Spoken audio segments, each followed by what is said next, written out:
I would suspect that as this team gets closer to training camp, they'll have a better idea of where Chris Godwin is in his rehab. But Matt, again, I think if his rehab was right on schedule or ahead of schedule, we'd know about it. The fact that they have been reluctant to give a timetable, whether it's Chris himself in interviews, whether it's Kevin Garver, whether it's Todd Bowles, they've been very guarded. Hey, we'll see Chris when we see him on the field, right?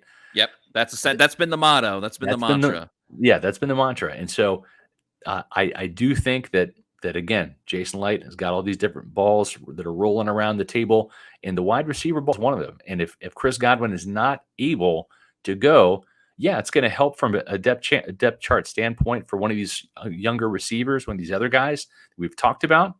But they might need an experienced veteran that can step in and help out. And this team has a track record of doing that. They did it with Antonio Brown at the receiver position. And by God, they did it last year with Richard Sherman, signing a big name guy who was almost at the end of his career, gave him a chance, and Sherman stepped in and helped him a little bit. Yeah, I actually wrote down a couple of names, and one guy that would fall into that category, I'll get to him last, but he wouldn't help the Bucs right away. It would be more of a break glass in case of emergency type of situation down the road. But as we've seen, the Bucs have gotten into that situation on more than one occasion. So I'll get to that in a little bit.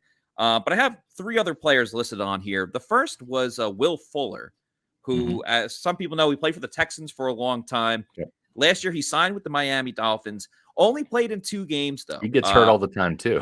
He gets hurt all the time. And so, yes, there is that issue that comes with it. But again, understanding 4th wide receiver, where predominantly in Houston, he was the number 1 and number 2 wide receiver. Yeah. He's obviously the deep ball threat, has a lot of touchdowns way down the field.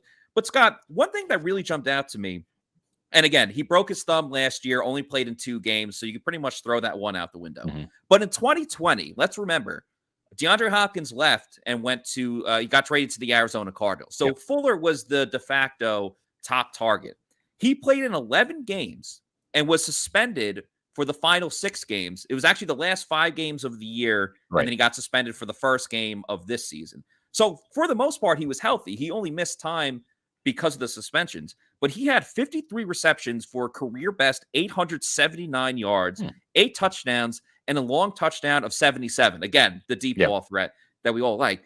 So those are really impressive numbers considering he was the top target and he was able to stay healthy. Now, I'm not banking on, other than the suspension, I'm not banking on him staying healthy for a whole year. But if he's able to do that just a season ago, and he's coming off of a broken thumb, okay? It's not like anything with the ACL. He's still going to be able to run his routes, go deep, do what he does best. I think he does like speed receivers. Exactly. He fits that mold. Yeah, exactly. So I think that would be a really interesting fit there. The other 2 I have written down, T.Y. Hilton, obviously long career with the Colts, played back in the day in Bruce Arians' system. I know Bruce Arians is not here, but you get my point.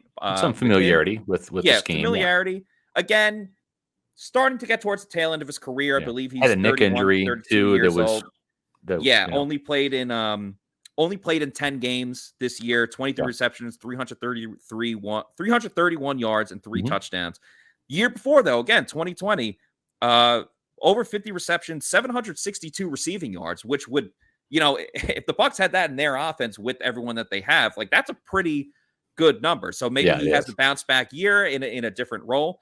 This last one, this is extremely low risk, very high reward. And this is Allen Hurns, who essentially has not played in 2 years. Now, again, we're not going to get the Allen Hurns from 2015 when he went insane over 1,000 yards on the Jaguars, which is like crazy in itself.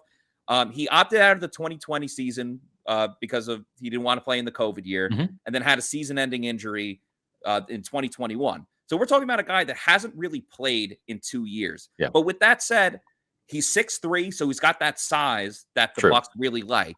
And if he could turn it around, playing with the great quarterback, he's never really had that too much in his career, but getting to play with Tom Brady, maybe it sparks something. Again, extremely low risk, very high reward if it works out.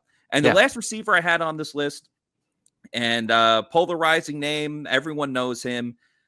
He's recovering from his own ACL injury, so you wouldn't see him until November or December. But if the Bucs find themselves in a similar situation that they were OBJ. in this year would be Odell Beckham Jr. Yeah. He obviously has a great admiration for Tom Brady, going back to when he gave him the shoes that I think had goat hair on it, or there was a goat logo in it. So Right.